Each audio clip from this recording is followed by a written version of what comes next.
these games are so critical. You know, you lose this, your heart just goes down, even though there are 2 more rounds to go. But you just know it's going to be that much harder to possibly catch up. And here we have a beautiful shot of the board, black with just beautiful dark square placement. You know, when you have the light square bishop's supposed to be better than a knight. Not so much. Yeah, bishop we know C2. You can fly around the board, but if everything is on a dark square, what does your bishop do? And virtually every black piece and pawn are on dark squares. Only the pawn on G6. Yes, a very, very safe position, if anything. Rook F6. The big question, though, why did he play Rook D2? But yeah, never mind. Seconds on the clock. So. Seconds on the clock, and also let's point out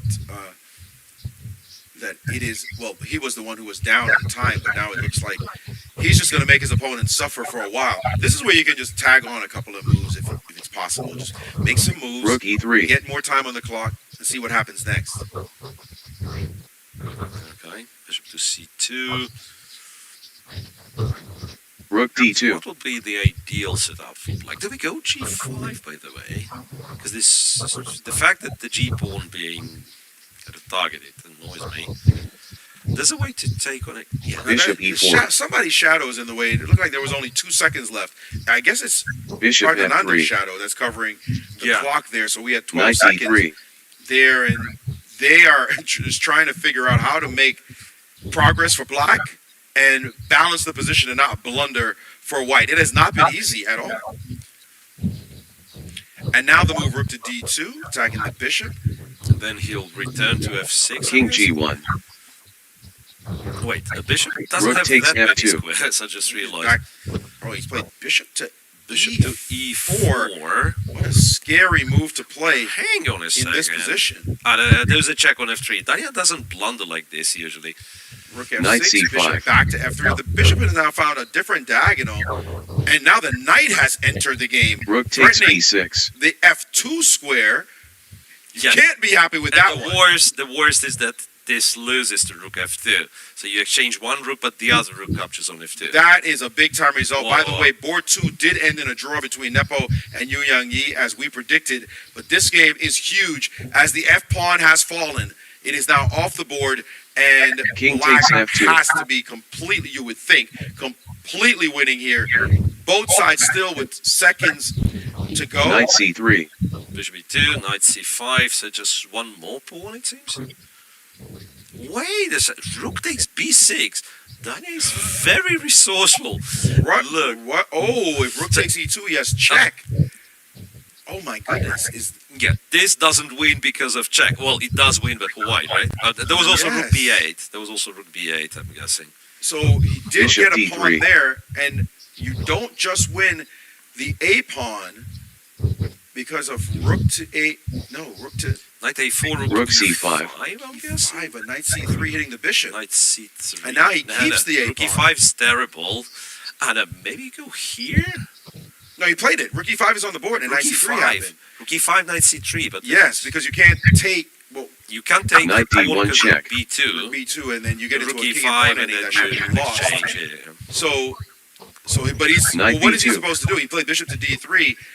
This does allow him to play A4, no? Yeah. Or even Rook B2 check could be played. Lots of moves here, but the G6 pawn is saying he's played A4, and now Rook to C5, hitting the C3 knight. Whoa! Look, Naroditsky is fighting like his Bishop B1. entire existence depended on it. Knight to Knight D1? checking now.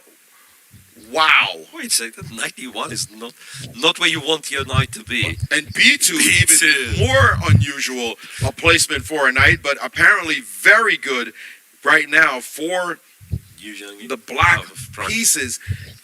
But how do you advance? Well, now E3. you're happy to take this bishop and go into an extra 2-pawn rook and pawn ending. That's a dream. So I that's a wanna dream. take If and you go can pull that Rook off and A5. play Rook A6, that would be over. So the bishop has to find a square, and his time is ticking down in a busted position with what looks like 15 E4 seconds. to do. And now he's played B1. bishop back to B1. King G7. What happens on just a simple A3 here? Not much, I guess. Rook B2 It's a check. winning move, right? A3, I was thinking Rook A5. Then And you he's have played it. 22 seconds left. He was about to move the rook, and then he stopped, pressed pause, and he has played rook to a5. No, and returned it back and played rook a5. So now, knight to c4. That hits a rook and a bishop. I can count those two. That's a check. King to g7. Right King now you f3. can't go to a2 because rook b2, but you can go to d3. Knight e5 Yep, check. played. And now a check testing you. Where do you put your king? And it wins. It wins because if the king was to go to f3, knight e5, winning, just simply trade. If you go to the first rank, a2, and you Rook can takes take g3. the knight. Crushing Completely blow. paralyzed. Yeah. Crushing blow. That's going to be it. Praggnanandhaa winning a crucial game. And look at Naroditsky. He knows it. He can feel it. What to do. Looking askance now at this Rook position. He a6. knows there's not much. Now, as you mentioned, a check could pick off the bishop. Maybe some hope. No, it's no hope because rook b3 check followed by H5. rook takes Yeah. on g3 will be just absolutely Rook crushing. H3. This is resignable.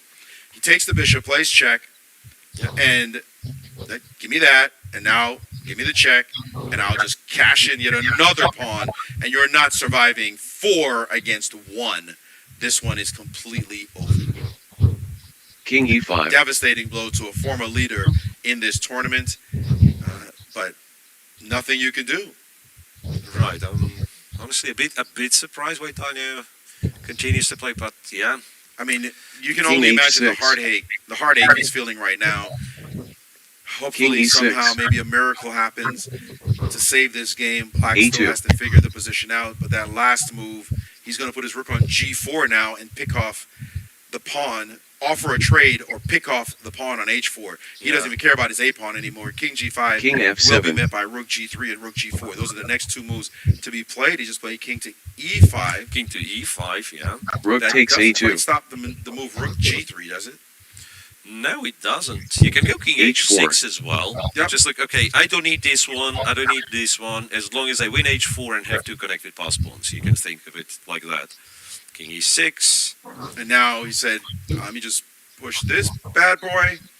And the worst part is your king's going to be cut off. You're going to be all the way on e7, but we're going to put a rook on the f file. And that's going to be G5. the end. Rook takes. You take on e7. Rook To make it super simple, yeah, just go rook f4 and your king, absolutely. And he's Rook taking A3. here just to accentuate this. A check. I don't know what the king is doing down there, but it ain't much. This one's Rook over. a4. This one's over. Resignation will be coming quite soon. Daniel, devastating. King picture g7. of pain in this position. We have all been there. He was so close to the top. His chances now completely derailed. And yeah, he's going to make some moves as he tries to deal with the loss. But that is chess. That is devastating. How sometimes can be. We'll switch from this game now, and let's switch over. As most of the top games have ended, just about all the top games have ended. Let's switch over to the women's section where a lot of action has transpired, and we're in the heat of the battle. Let's go to board 1, as a matter of fact. Ju Win-jun against Harika Dronavalli, the women's world champ, against one of India's finest players. There we see resignation there. But if we can get to the women's games, and this one, my instinct was to instantly like white until I looked at the board and said, hold on a second, that rook check means black has some chances. Even though black's structure is compromised, black is up a pawn. King to c3? I'm surprised to see king c3 to be, but yeah, that's probably still fine, right? Excuse me. White's gonna have rook g7. Yeah, you can be 2 pawns up just for a moment, but well, can you? Yeah, you can. But then after rook g7, rook h7, white's so compact, so nice. Back to what? thinking. If I play rook h4? No, but it's a check, right? I mean, I'm going to move my king. King d8. Her hand is hovering in the air. That's never a good thing. That's Yeah. Never a good thing. You pick up there. Now you have to move the rook, and luckily you put it back where it came from, as opposed to some random square. But now she's taking the pawn. Yeah. She saw some kind of ghost that made her. This was hesitate. the ghost he saw. b6, but it doesn't work because you have a check. So the point of b6, of course, is that there are 2 threats. I want to take on a7, and I want to go bishop b5, right? But there is a check, and you can pretend you're attacking the rook, but then black can take, and there is bishop d5. That's what I thought. Right. Even though computer says this one's somehow equal. There's a rook, Don't ask there's me. a rook g8 move here. There's rook g8 move. Okay. No, there's something else, Maurice. Like, we will not figure this one out. No, forget it. Anyway. All right, nasty. Right. So Wait, it wasn't rook g8? No. Get out of here. Back that up. I want to see that position. How can it be a draw? Uh, This position, you say there's another move for white to draw? yeah. After After bishop bishop d5. After bishop d5. Could it be c6? No. Why would How many? C6 be a move? How many moves do you have here? Oh, I know. here's a Wait. rook g7 check first. It's just a perpetual. It's a check followed by check, and Yep. you cannot go to You can't b7. You have to go here, and it's Wild. another check. Wild chess. And if you try to go here, then I'm guessing it is c6 Followed by rook because g6 check. because there's rook g6 check. Now, come on. Very cool. All right, we're losing it. That's fascinating stuff. Let's get back to the actual game as Harika is trying to prove something in this position, but it is true that she doesn't really have any advantage on the queen side. Those pawns are not really healthy, and white can always play for some tricks over there. So this is a massive battle. We should point out that on board 2 with the other leaders, Humpy, Koneru, and Katerina Lagno have drawn their game. So this is for the lead. Yeah, the winner of this one is what? Will be league with one. Will be Only one round to go. Exactly. Yeah, I keep exactly. forgetting It's they have huge. less rounds. Yeah, that's